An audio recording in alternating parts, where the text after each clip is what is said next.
Haleluya. Bwana Yesu asifiwe. Wapi makofi ya pastor wetu Arnold? Asante sana mtumishi, Bwana kubariki. Good morning. Situkaribishe kasisi tafadhali. Amen. Amen. Amen. Wow. Asante Bwana Governor. And this morning I'm looking at the time. It's already 10:04 and I have only 30 minutes, so I want us to hear the word of God very briefly before we enter to another session. And I know today we are blessed. Today we have a special guest who will minister to us. So wewe kama wale ambao hawajafika, shauri yao, na wale watakuwa kanisani leo, shauri yao. Mimi naambiaga hivyo, ndivyo Reba alisemaga, siku moja mtu atakuja hapa tu aseme hawa ndio wale wanampenda Mungu hawa, kila mtu apewe funguo yake ya Prado. Alafu sande nyingine kikuja watu wanasema wanakuja kwa Reba, na Reba si hata mimi nakuaga hapa. Si hata mimi ni member wa church. Nakuja kanisani na nipaga tithe. Lakini it's not about coming to church. It's not about how committed you are. It's about your presence at the needed time. Your presence at the needed time. Be in the right place at the right time. When we need you here today, be here. Because the presence will be given out today, not tomorrow. Amen. Hata mimi sasa labda ni Mungu aliniongelesha akaniambia leo nikuje nibariki kila mmoja na ngirigiri. Naona wengine wameanza kupiga budget. Toka huko. Bwana asifiwe. So Mungu anakuja kwa wakati wake. Mungu anakuja kwa wakati unaofaa. So kuwa na ile inaitwaje? Kama tabia ya kuja kanisani kila wakati. Kwa sababu haujui siku yako ni gani. Haujui ile siku Mungu atakutembelea ni gani. Bwana asifiwe sana. Ile siku unasikia kasauti kingine kanakwambia ai leo huko nje akukanyagiki. Hiyo ndio siku Mungu naye anasema leo ndio siku yangu, nataka nitembelee watu wangu. So I want us to share the word of God in the book of 2 Samuel chapter number 11. I'll read from verse number 1 downwards. 2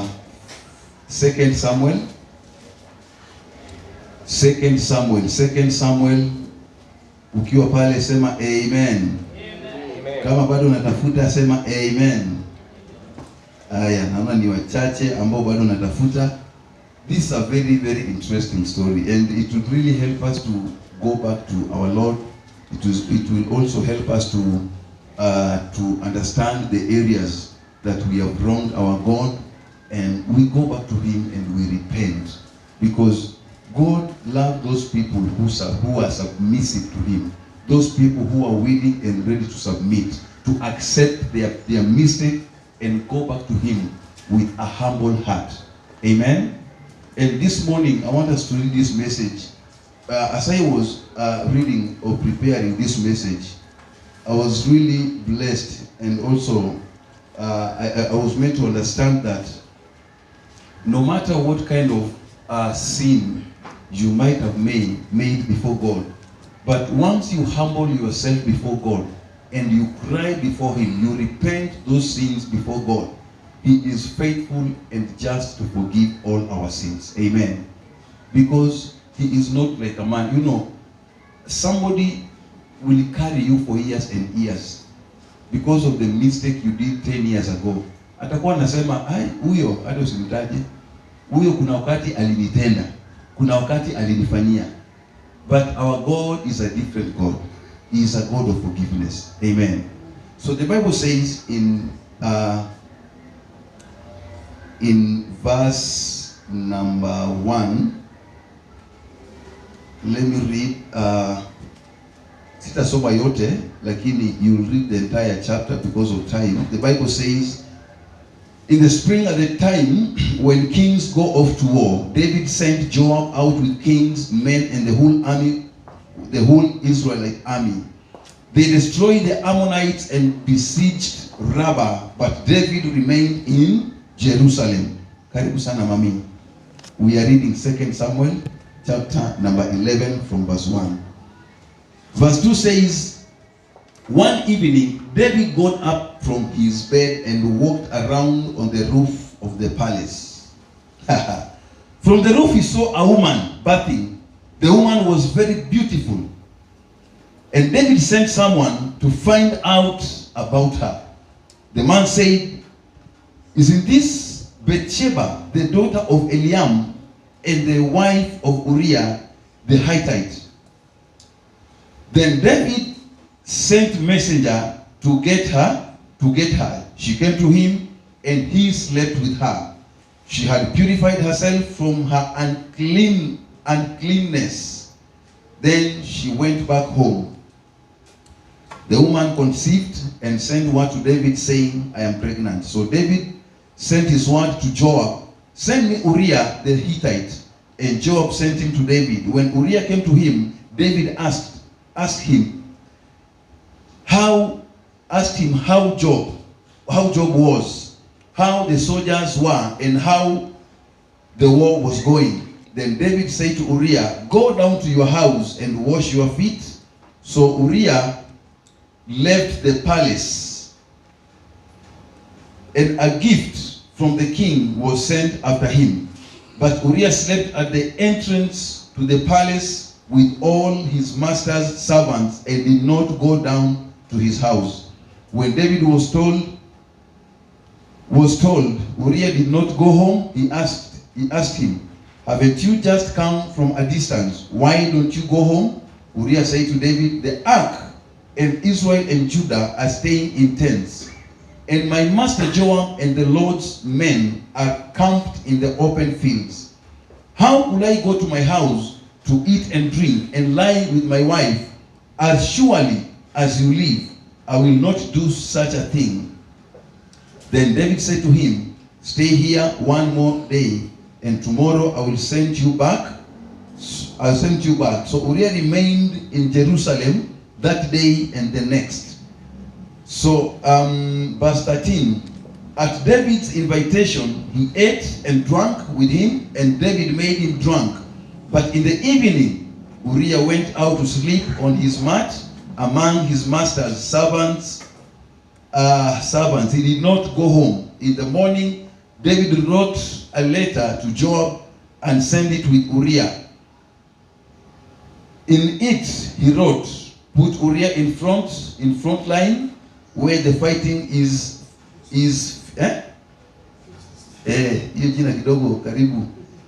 fiercest. Then withdraw from him, so he will be struck down and die.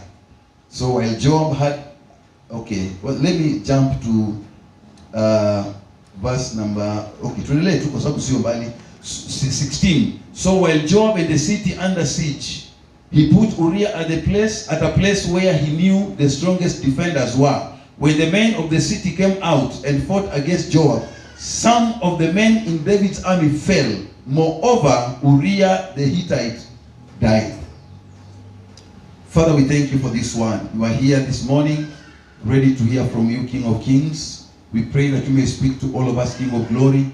We are your children. We are thirsty and eager to hear this word, King of Kings. May you, Father, give us your understanding from this word. May you, Father, anoint my lips as I speak your word, King of Glory, and use me as a vessel of honor in your presence, King of Glory. We thank you, Father, for this word. May this word, Father, be a blessing to each and every one of us. May your word bless us, Lord, correct us, and Father, change our minds in the name of Jesus. We bless you and we thank you. This we pray, Father, trusting in Jesus' name. Amen. Bwana Yesu asifiwe. this is a very unique story that we are reading about David being in Jerusalem, and David and the people of Israel at that time. The Bible says a time came when they went to fight the Ammonites. They were fighting. There was a fight between the Israelites and the Ammonites, and David had the best army in Israel at that time. He had a very good army, a very well-trained soldiers, and these soldiers were being led by this servant of God, the Uriah, and Joab was also there, and some other strong men of God. And so the Bible says, and those who are writing, I'm sharing about the repentant heart. The repentant heart, that's my topic, and I have a subtopic that I have entitled, The Sin of David and Repentant Heart. So the Bible says that at one time when David was at the palace, and you know, the palace are good houses which have been built in a better way. You can go upstairs when you want to see around, and David was just there walking around, and the Bible says by far he saw a woman who was getting birth. And this woman, the Bible records that she was very, very beautiful. And when David saw that woman, he sent for her, and this lady was brought to the palace. And we've read what happened between David and this lady that was called Bathsheba. David slept with this woman, and this woman conceived, and she let David knew that she had pregnant. She was pregnant. But when David heard about it, he tried to cover up that sin. Remember, David was a king ordained by God to lead the people of Israel. And here David is now sinning against God himself. So when David learned that Bathsheba was pregnant, he tried to cover up that sin, because he didn't want people to know what he had done. Akajaribu kuficha dhambi ambayo alikuwa ametenda. Bwana asifiwe sana. Kama kiongozi ni lazima utunze jina lako, utunze majukumu ambayo umepewa, utunze mamlaka ambayo Mungu amekupatia. So akajua ya kwamba haya mambo yakijulikana yatavunja wengine mioyo. Walio watiifu hawatakuwa watiifu, madharau yataingia, heshima itapotea. So maandiko yanasema ya kwamba Daudi akatafuta namna ya kuficha ile siri ya dhambi ambayo alikuwa amefanya. Bwana asifiwe sana. So what happened after that? Daudi alikuwa mjanja. Hallelujah. So what happened? David realized that the only thing I can do to cover up this mess is to send for Uriah, who was in the battlefield. Hallelujah. So akamwambia Joab, nenda vitani, nenda uniletee Uriah, mwambie ninamuita aje. Bwana asifiwe sana. Pale sinetoje na Kiswahili? Ikulu. Okay. Ni ikulu. Ni sawa na state house. Okay. So akatumana Uriah, akaitwa aje kwenye ikulu mahali mfalme alikuwa, lakini mfalme alikuwa na nia tofauti. So maandiko yanasema ya kwamba wakati Uriah alipofika, akamwangalia, akamuuliza, kule vitani wanajeshi wanaendelea namna gani? Vita viko namna gani? Akaambiwa kila kitu kule iko sawa sawa. Now, kabla ya lolote lile, maandiko yanasema ya kwamba Daudi akamwambia Uriah, kwa sababu ya safari ndefu ambayo umetembea, nataka uende nyumbani, uende uoge, upumzike, angalau uende ujirefresh. ili mambo mengine tutaongea baadaye. Bwana asiwe sana. And do you know,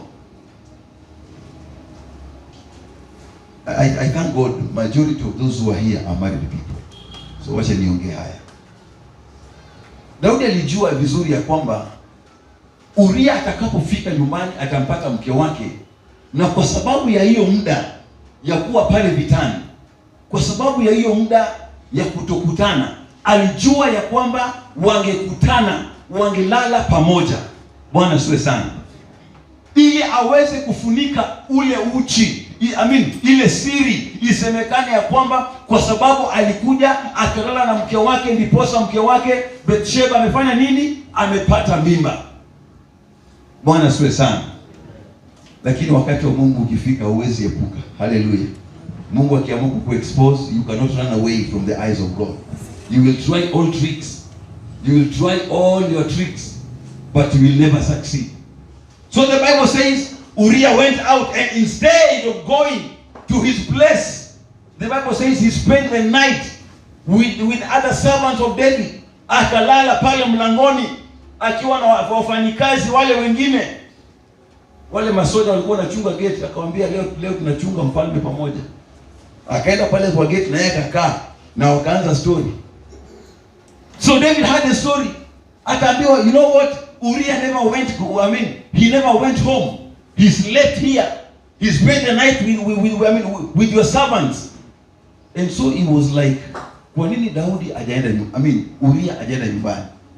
So akaenda kuulizia, anataka kujua ni kitu gani kilifanya Uriah asisikie amri ya mfalme. Ni kwa nini Uriah ajaenda pale nyumbani? I want us to see how people trying to hide their sin, but God will always expose them. You know, you will hide your sin at night, but God will expose you in the broad daylight. That's what the Bible says. If you read in this the entire chapter, and also chapter number 12, utaona ya kwamba wakati Daudi alikuwa anajaribu kuficha haya mambo, Mungu alikuwa anataka kuyaweka wazi peupe tena mchana. Bwana asifiwe sana. So akamuuliza Uriah, kwa nini haujaenda nyumbani? Nilikuamurisha uende nyumbani. Akamwambia, sanduku la agano. Bwana asifiwe sana. Sanduku la agano, wana wa Yuda. If we can refer to that scripture, to that verse. Stay here one more day. Okay, yes. In verse number 11, the Bible says, Uriah said to David, the ark and Israel and Judah are staying in tents, and my master Joab and my Lord's men are camped in the open field. How could I go to my house to eat, drink, and lie with my wife? As surely as you live, I will not do such a thing. Hallelujah. Akamwambia, iwezekani.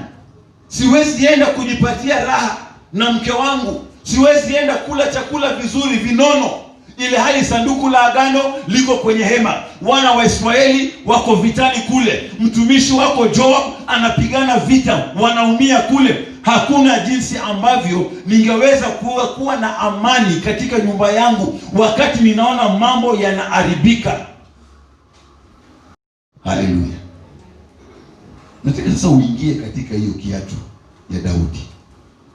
Umetenda dhambi, umejaribu kuifunika, lakini zile excuses unapewa ni genuine. Unaona kweli huyu jamaa yuko right. Hapo ndipo sasa hata kama umeokoka, unaanza kufikiria venye utatumia pesa yako kufunika dhambi. Utatumia pesa yako, unajaribu kuhongana. Hapo ndipo tunapata Wakristo wanakimbia kotini, wanaongea na majaji, wanaambia hii kesi inakuja, nataka uikanyagie iishie hapo. Lakini Mungu anaona. Yule ambaye aliumia yuko pale, maana hana uwezo, hawezi kujitetea, yuko pale tu, yeye anatazama. Lakini wakati unapotenda mambo kama haya, Mungu anatazama na anajua jinsi ambavyo ataweza kuhandle mambo kama yale. Anajua jinsi ambavyo anaweza kuingilia kati na aweze kukurekebisha na akurudishe katika njia zake. So maandiko yanasema ya kwamba wakati ambapo Daudi alipoelezewa na Uria sababu yeye ya kutokwenda kwake, maandiko yanasema ya kwamba basi Daudi akaandika barua, na alipoandika barua akampatia Joab. Akapeana kwa Uria, akamwambia Uria, pelekea Joab hii barua. Nataka ukae na mimi hapa kwenye ikulu siku 2. Baada ya siku 2 nataka uende vitani. Hii barua nimeandika ni ya Joab, nenda umpelekee. Na Uria amebeba barua ambayo ni ya kumuua, lakini hana habari. Because this letter was written and it was carrying the instructions of David on how to kill Uriah. But he didn't know that the letter was carrying was against him, was all about how to kill him. So the Bible says Uriah started the journey and he went to the battlefield, and Joab was there. So he gave the letter to Joab. Joab naye akawa mjanja, akaisoma kando peke yake, akaangalia mfalme anasema na unataka Uriah awekwe mbele. Wakati wanajeshi wana advance, wanakaribia kwa maadui, nataka Uriah awekwe mstari wa mbele, kiasi ya kwamba wakati vita itakapoanza yeye awe wa kwanza wa kuuawa. In other words, David wanted Uriah to be exposed to the enemies, because alijua ya kwamba Uriah akifa hakutakuwa na shida, hiyo mambo itaishia hapo. Ile dhambi alifanya anajua venye sasa and the Bible says that when they went for the battle, Uriah was there. In fact, let's read again in verse number 17. The Bible says, when the men of the city came out and fought against Joab, some of the men in David's army fell.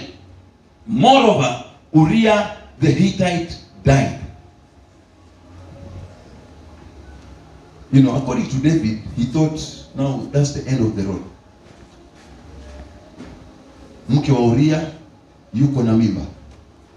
Mimba ni ya Daudi. Uriah mwenyewe ameshauawa. Bwana asifiwe sana. So Daudi akajua sasa hiyo dhambi ameweza kuifunika, na hakuna kile ambacho kitaweza fanyika baada ya hapo. Now, nataka turuke chini kidogo tuone kile ambacho kiliendelea baada ya Uriah kuweza kuuawa.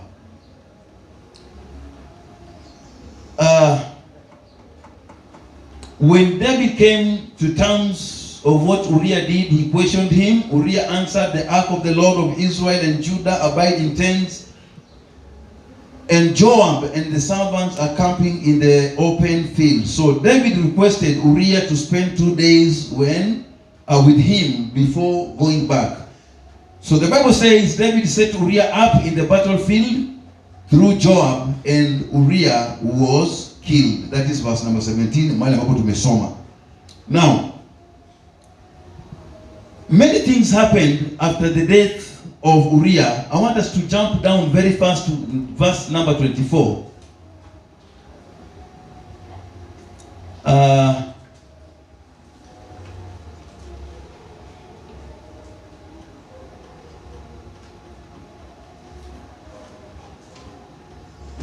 There's a verse I'm looking at here. Okay, let's start from verse number 23. 2 Samuel chapter 11 verse 23. The messenger said to David, the men overpowered us and came out against us in open, but we drove them back to the entrance to the city gate. Then the archers shot arrows at your servants from the wall and some of the kings. Now this was the report being given to David after the battle. Verse 25. David told the messenger, say this to Joab, don't let this upset you. The sword devours one as well as another. Press the attack against the city and destroy it. Say this to encourage Joab. When Uriah's wife heard that her husband was dead, she mourned for him. After the time of mourning was over, David had her brought to his house, and she became his wife and bore him a son. But the thing David had done displeased the Lord. Bwana asifiwe sana. Now, the Bible says after the death of Uriah, David sent for Bathsheba, the wife of Uriah, to come and stay with him in the palace. And after that, Bathsheba became the wife of David. Now you see, Daudi amechukua mke wa mmoja wa wale wakuu wake ambao walikuwa ni viongozi, akamchukua aweze kuishi na yeye katika njia ya kufunika dhambi ambayo alikuwa amefanya machoni pa Mungu. Na tunasemaandiko anasema ya kwamba Bathsheba alipoolewa na Daudi, Mungu akasababisha ugonjwa kwa huyu kijana ambaye alizaliwa na Bathsheba, ambaye ni mtoto wa Daudi. Mungu akasababisha ugonjwa, na aliposababisha ugonjwa, tunaposoma kuanzia chapter number 12, maandiko yanasema ya kwamba Daudi akaanza kufunga na kuomba, akaanza kurudi katika hali yake, akaanza kujua ile dhambi ambayo alikuwa amefanya, akaanza kujirudia na kujihukumu katika moyo wake. Na maandiko yanasema ya kwamba akaanza kulia kwa kufunga na kuomba na kutafuta uso wa Mungu na kumwambia Mungu aweze kumsamehe. So he prayed. David could not eat. He could not sleep. He was crying before God, praying that he may be forgiven. Hallelujah. So he prayed. The more he was praying, the more the child was becoming more sick. And the Bible says at the end, the child died. Hallelujah. The child died. I don't know to add more about why did God allow this child to die. I don't want to talk more about it, but to me, it could have sounded very weird and very bad to David and his family, knowing that this child was conceived when Bathsheba happened to be somebody's wife. Ingelikuwa vibaya sana wakati ingejulikana ya kwamba mtoto alipatikana wakati ambapo huyu alikuwa ni mke wa mtu mwingine. So Mungu akajaribu kuondoa hiyo aibu ambayo pengine ingempata Daudi na uongozi wa Israeli wakati huo. Kama kuna Mungu anachukia, ni kile kitu ambacho kinaweza kikatanish jina lake. Anything that can tarnish the name of God in a different way, in a negative way, God will do away with it. So Mungu akaangalia, akaona hapa kuna shida. So the child died. And after the child died, maandiko yanasema kwamba Daudi akafurahi. In fact, hata wale wasaidizi wake wakashangaa. Daudi akafurahi, akaenda akaoga vizuri, akajipaka mafuta, akaenda nyumbani, akasema sasa apikiwe chakula. Akakula kama anafurahi. In fact, appetite iliongezeka mara 10. Akakula. So akaulizwa, wakati mtoto alikuwa mgonjwa, ulikuwa unafunga na kuomba, ulikuwa hata huwezi kula. Sasa hivi amekufa, ndio unafaa kuhuzunika zaidi. How comes? Sasa hivi ndio umefurahia, sasa hivi ndio unashangilia, sasa hivi unataka uletewe ugali, dakika 2 unataka mchele, kidogo unataka mokimo, kidogo unataka, yani appetite ikaongezeka, akawa anakula. So mpaka wakamuuliza, kwa nini? Why all of a sudden you've just changed? You are so happy, you are so jovial. Nini kitu gani kinaendelea? So this is what David said. Akasema ya kwamba huyo mtoto amekufa, mimi ninaweza kumrudia, lakini yeye hawezi akanirudia. Bwana asifiwe sana. In other words, yeye anaweza kukaribia mtoto wake hata mali amekufa, lakini mtoto hawezi akamkaribia. So there is no need, hakuna haja ya kuhuzunika tena, maana Mungu amefunga hiyo kurasa ya huyo mtoto imepita. And immediately when the child died, the Bible says Bathsheba conceived again, and he bore another baby boy that was named Solomon. Hallelujah. Now you see where Solomon came from. Solomon alikuja kwenye uzao wenye ulikuwa na utata. Solomon anaangalia historia ya mama yake na baba yake. Anaona huyu baba yangu alifanya kunyang'anya mzee mwingine bibi ndio amuoe kwa sababu ya ufalme na utajiri wake na tamaa. Bwana asifiwe sana. So hata tunaposoma historia kuhusu Suleimani, ni vizuri tujue Suleimani ametoka wapi. Suleimani anakuja kuzaliwa baada ya mtoto wa kwanza kufanya nini? Kufa. Alipokufa anazaliwa katika nyumba ya Daudi na ndiye anakuja kuchukua uongozi. Now, Daudi alipojua ya kwamba ameasi mbele za Mungu, maandiko yanasema ya kwamba alianza kumlilia Mungu na akaanza kutafuta uso wa Mungu. I want us now to go back to Psalms. Psalms number 51.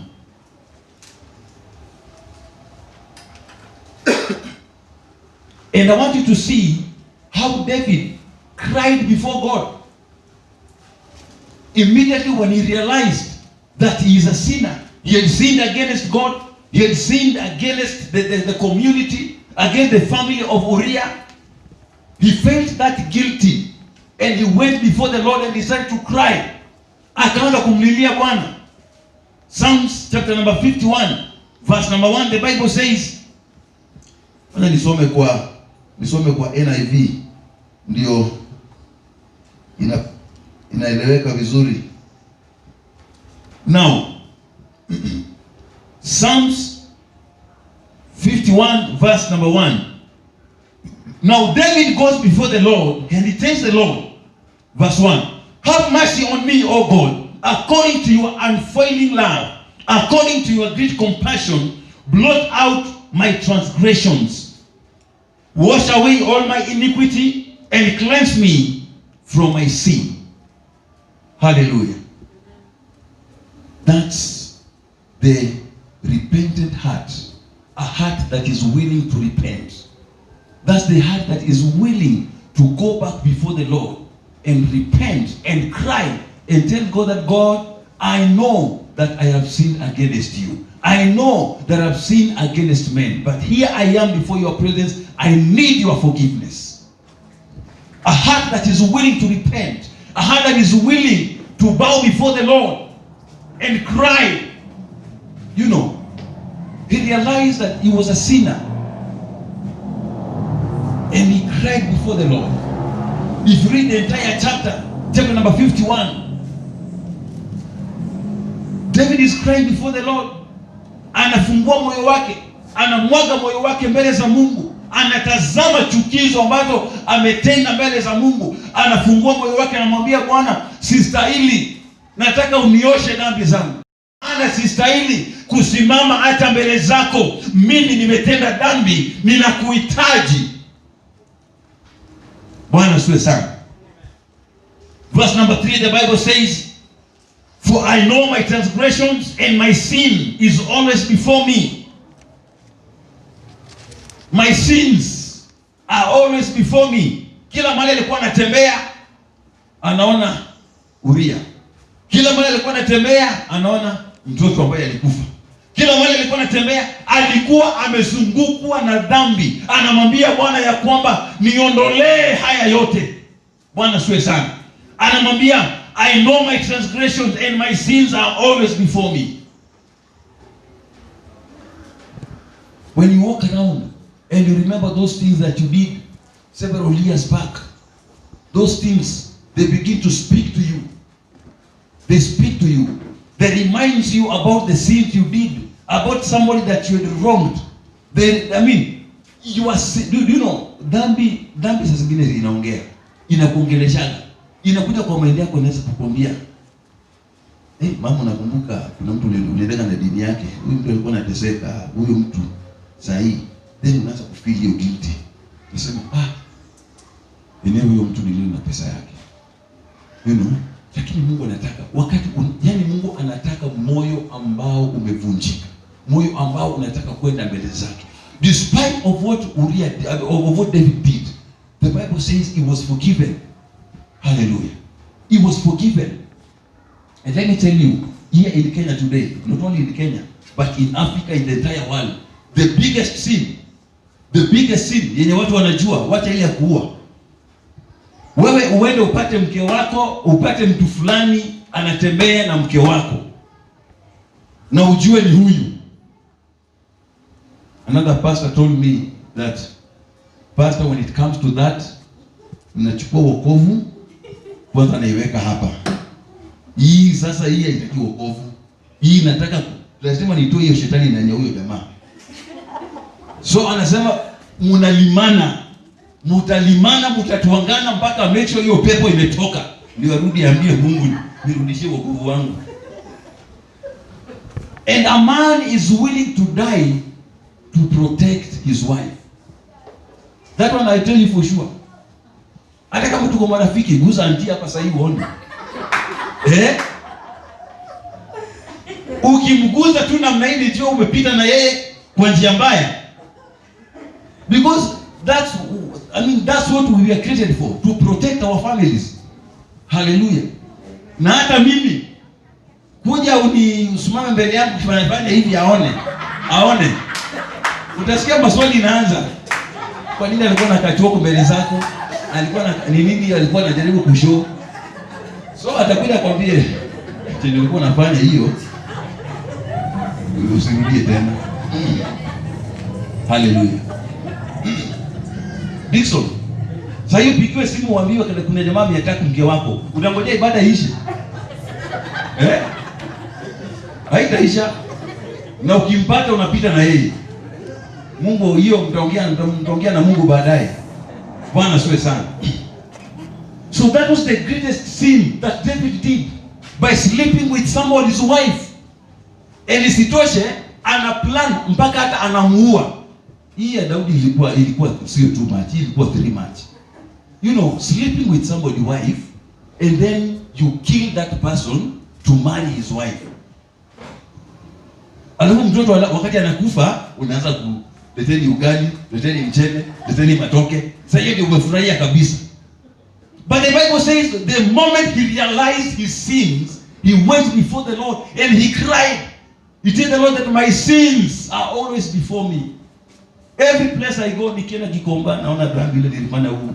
Nikienda Mathare naona ile dhambi nilifanya.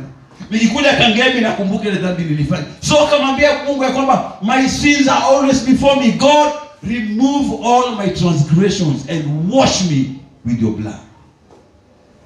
Hallelujah. The heart that is willing to repent. The heart that is willing to cry before the Lord. Go and read the entire chapter. You will see how David cried before the Lord. I've sinned. My sin is always before me. Against you, you only have I sinned and done what is evil in your sight, so that you are proved right when you speak and justified when you judge. Surely I was sinful at birth, sinful from the time my mother conceived me. Surely you desire truth in the inner parts. You teach me wisdom in the inmost place. Cleanse me with hyssop, and I will be clean. Wash me, and I'll be whiter than snow. Hallelujah. That's a cry of a repentant heart. That's a cry of somebody who is willing, who is ready to acknowledge his sins before God. The problem is when you start to cover up your sins. Umefanya dhambi hapa, lakini ukiuliza ndio unakuwa mkali. Ukiona mtu mwenye anajitetea, you've done something wrong, then when somebody asks you about it, unataka hata kumchapa. Anajifanya yeye ni lawyer. Naanza kuuliza, do you have any proof? Do you know I can take you to court kwa kuniharibia jina? Do you have any proof? Na kwa kweli kwa moyo wake hizo dhambi zinamwambia, my friend, sikubali tu. Tunajua tu. Tunajua mahali ulikuwa jana. Yaani dhambi ile sasa kwa moyo wako uko na ile uchungu, lakini unajaribu kuonyesha ukali kufunika zile dhambi. Bwana asifiwe sana. I want to tell us today, my brothers and my sister, for us to see the kingdom of God, we must be willing to pour out our spirit, our heart before the Lord. Let's repent. Search your heart. And anything that you think you may have done against the will of God or against your friends, go before the Lord, pray and repent. God will forgive us. Hallelujah. God will forgive us. David sinned against God, but he was ready and willing to repent. And that's why he was forgiven. He was forgiven. And the Bible says, after that, God says, David is the man after my own heart. Hallelujah. After my own heart. God is looking you at your heart. The heart that is ready to break before him and surrender in telling that God, in this area, I'm not perfect. In this area, I'm not perfect. Be my strength and forgive my sins. Hallelujah. I want us to stand up on our feet. I want us to pray this prayer this morning in the name of Jesus. All sinners, we've all sinned against God. And this morning, God wants to speak to us. This morning, God wants to draw closer to us. The only thing he wants us to do is to repent, to surrender before him and tell him that, God, I am not worthy before you. I am a sinner. I come before you with a sinful heart and I need your forgiveness in the name of Jesus. Just lift your hand to the Father. And for 1 minute, I want to search your heart and speak. Ask God to forgive you in whichever area you think you've wronged anybody, you've done anything wrong against him. Tell him to forgive you. Tell him to cleanse you, to wash you with his own blood and accept you in his presence once again in the name of Jesus. Just open your mouth for a minute and tell God that, God, I'm here. God, I need you. Forgive me, Lord. Wash my sins with the blood of Jesus. Lord, I'm not worthy to stand even before your presence. I've done wrong in different ways, King of glory. I've wronged so many people, Lord. I've done so many negative things against you. And Father, I pray that you may forgive me, Lord, in the name of Jesus. I thank you, Lord, this morning for your word. I pray that Jesus, through this word, you are forgiving us our sins, O Lord. You are forgiving us our trespasses, our Father. You are bringing us before you, King of glory. You are ensuring that, Father, in your presence we are accepted in the name of Jesus. Lord, we thank you and we love you. We stand before your throne of mercy. We stand before your throne of forgiveness, O God. May you forgive us, our Father. Forgive us, King of glory. Forgive us, our Father. Do not judge us in a harsh way, King of glory. But Lord, remember your promises, Lord. Remember your word, King of glory. We thank you and we bless you. We love you, Jehovah God, and we worship you. Receive all the praise. Receive all the glory in the name of Jesus. We thank you, Lord. We thank you, Father. We thank you, Lord. We thank you, Jesus.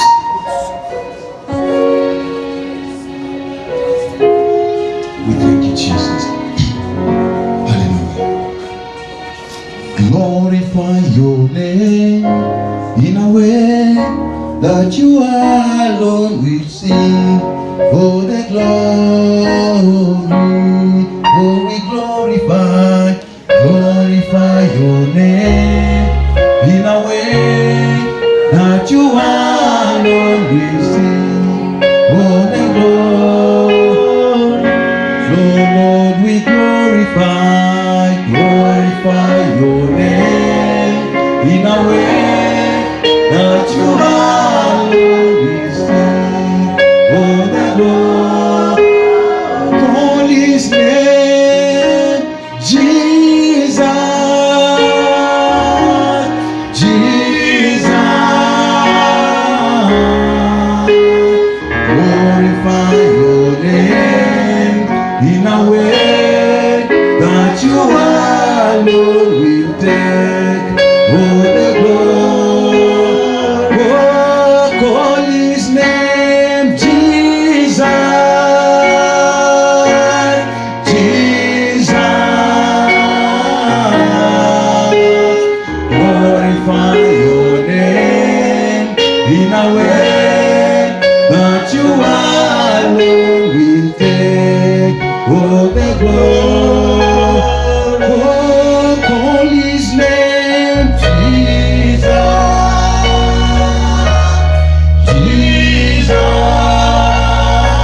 alone will take all the glory.